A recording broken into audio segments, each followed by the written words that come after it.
Hey guys, welcome to Ask Group 6, the Transgender edition.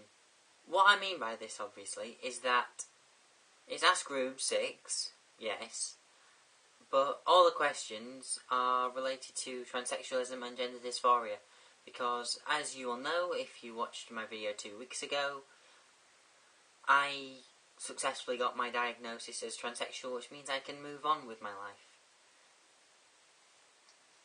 And so I thought, as a response to this, I shall do Ask Group 6, but all about transsexualism and gender dysphoria. So I asked you guys for questions, and today I'm going to answer them. Yeah! How common is gender dysphoria? Well, according to a survey done in Scotland in 1999, 1 in 12,500 people have gender dysphoria. However, that is considered today to be a significant underestimation. I don't know how many there are, but that is just on the NHS website, because I had to Google that.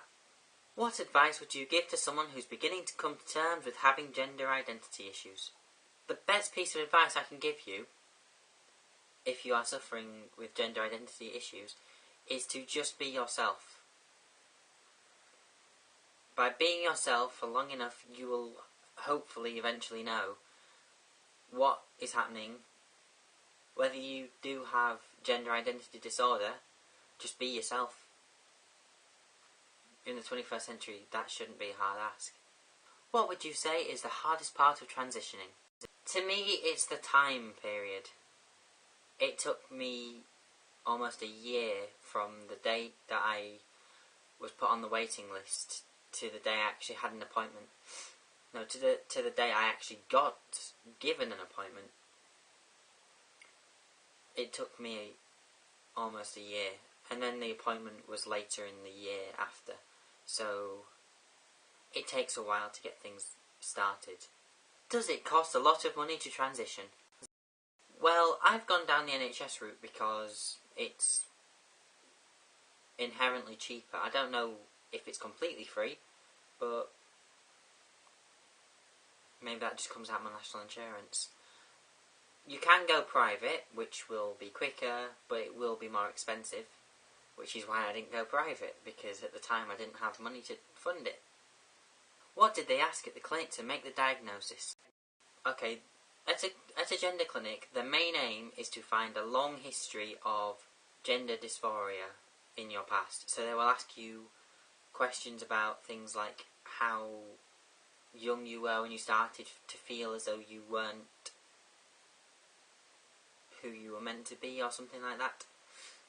One of the main things that I got asked a lot was like who I identified with more as. Like for me, I always identified more as all the girls that I was with, because that was who I felt I was meant to be, which is true according to the diagnosis. How did you feel when you got your diagnosis as being transsexual? I was happy. Like you could, I'm assuming you could see it on my face, because like, I was smiling. I know I was smiling. And they were smiling too. Probably at me smiling. I just felt like I wanted to dance, really, and that's a tough ask coming from me, because I don't dance. What options are open to you by being transgender? I would hope that I have the same options as someone who is cisgender, because by being myself through a lot of waiting and hormones, I don't see why that should close any doors for me.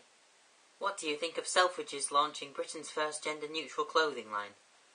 Well, I think it's a good idea, because I've always said that clothes shouldn't be gendered. Like if you're a boy who wears makeup, that's fine. If you're a girl who like wants to wear suits and trousers and everything else, fine. Gender neutral is good. Like, there's nothing wrong with just wearing what you want to wear. I mean, back in the old days, wearing high heels was only for men, and women started doing it to start appearing more masculine, and then men refused to wear them because they were worried about being called feminine. What do you think the media's response to Kim Kardashian's stepfather says about our society's perception of gender dysphoria? The only reason I actually know anything about what's going on with Kim Kardashian's family is because Russell Brand did a Truths video of it. And from what I gather, the media aren't taking this so well, and are always poking fun or something like that. For God's sake, they thought Birmingham was a non-Muslim no-go zone. And I just think, why can't you just let someone get on with their own life in the way they want to be presented? If Kim K's stepfather does come out as transgender, then good luck to you, Kim Kardashian's relative, because I don't know you.